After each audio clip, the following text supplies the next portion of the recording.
Hello and welcome to our explainer. You know, that device in your pocket?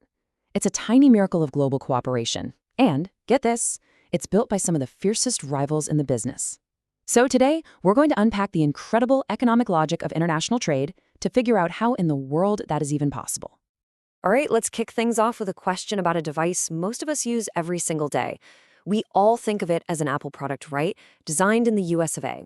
But the real story of who actually makes your iPhone, well, it's a lot more complicated, and it tells us pretty much everything we need to know about the hidden logic of our global economy.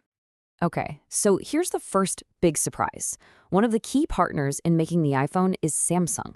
Yeah, that's right. Apple's biggest rival makes some of the most critical parts of the iPhone, like its screen and camera. So how can two giant competitors cooperate so closely? It seems like it makes no sense, but it's the absolute key to understanding how global trade really works. To solve this puzzle, we have to look past the brand names on the box. We need to dive into the powerful economic logic that pushes even the fiercest competitors to work together. And believe me, it's a principle that shapes our entire world. Here's the secret. Trade isn't a winner-take-all fight. It's about a mutually beneficial exchange. Think about it. Apple is absolutely brilliant at design. Samsung is brilliant at manufacturing high-tech parts. So instead of trying to do everything themselves, they each focus on what they do best. The result? We get a better product, and it's a win for both companies. So let's get to the core principle that explains all this cooperation. It's an idea that explains nearly all of international trade, and funnily enough, it's all about what you choose not to do. You know, it's easy to think that trade is just about who's the best at making something. That's what we call absolute advantage. But the real engine of global trade, the secret sauce, is something called comparative advantage. And it's not about being the absolute best. It's about what you give up, what you lose to produce something. And this brings us to a fundamental idea in economics, opportunity cost.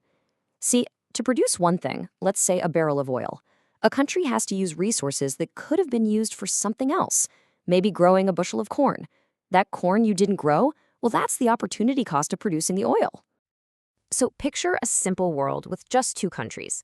If they both try to do everything themselves, producing their own oil and their own corn, their total combined output is, say, 150 units. I mean, they're getting by, but it's not very efficient. But now, look what happens when each country specializes in what it has a lower opportunity cost in, its comparative advantage, and then they trade with each other. Suddenly, the total world output of both goods just jumps.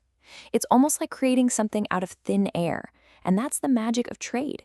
It makes the entire economic pie bigger for everyone.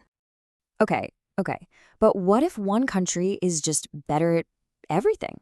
What if it's more productive at making both the oil and the corn? Surely it wouldn't need to trade then, right? Well, there's this fantastic analogy about a camping trip that explains exactly why it still makes perfect sense. So imagine you're on a camping trip with a friend named Jethro.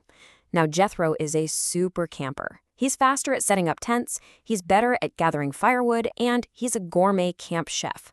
He has an absolute advantage in literally everything. So should everyone else just kick back and let Jethro do all the work? Of course not. Jethro's only got so much time in a day.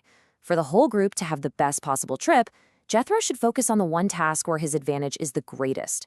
Let's say it's cooking that amazing meal. Meanwhile, his less skilled friends should tackle the tasks where their disadvantage is the smallest, like gathering firewood. The exact same logic applies to countries. Even the most productive nation on Earth gains by focusing on its comparative advantage and then trading with others. Okay, let's zoom back out to the modern economy because that classic old model of, say, trading coffee for computers doesn't really explain a huge chunk of today's trade. A whole new puzzle pops up. Why do rich, similar countries trade the exact same stuff, like cars, with each other? So that theory of comparative advantage is great for explaining why Chile exports fruit to the US. But it doesn't really explain why the US exports billions of dollars worth of cars to Germany, while at the very same time it's importing billions of dollars worth of cars from Germany. What is going on there?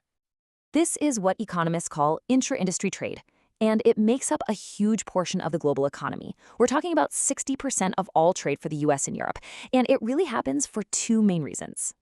So, reason number one, modern manufacturing is incredibly specialized. A car isn't just a car. It's thousands and thousands of individual parts. A lot of international trade today is just shipping these specialized components back and forth. One country might become the absolute best in the world at making dashboards, while another specializes in engine blocks. This is what we call splitting up the value chain. And second, by producing for a global market instead of just your own country, companies can build massive, super efficient factories. This is called economies of scale. As the scale of production goes up, the average cost for each thing you make goes down. And what does that mean for us, the consumers? More variety, more competition, and yeah, lower prices. So let's tie all of these threads together, right? We've got comparative advantage, we've got the super camper principle, the splitting of value chains, and economies of scale. What's the ultimate payoff for this incredibly complex, mind-boggling global system? So what's the big payoff? Well, this global puzzle creates enormous value. Lowering trade barriers fosters intense competition and sparks incredible innovation. It gives all of us access to a way wider variety of better, cheaper products, and that generates economic gains measured in the hundreds of billions of dollars every single year. And this isn't some newfangled idea. Thinkers like Benjamin Franklin understood this core principle centuries ago. The evidence is pretty clear. Trade, economic growth, and prosperity have gone hand in hand all around the world for a very, very long time. And this brings us full circle, right back to that iPhone in your pocket. It is the perfect real-world illustration of every single principle we've just talked about. The US has a comparative advantage in design. Those specialized parts from South Korea, that's splitting the value chain. And those massive factories in China and India, that is the incredible power of economies of scale. This incredibly interconnected system has generated immense wealth and innovation. There's no doubt about it. But it's also created new vulnerabilities, new fragilities. So as we look to the future, the real question isn't whether we should trade, but how we can build a global system that's not only richer, but also more resilient.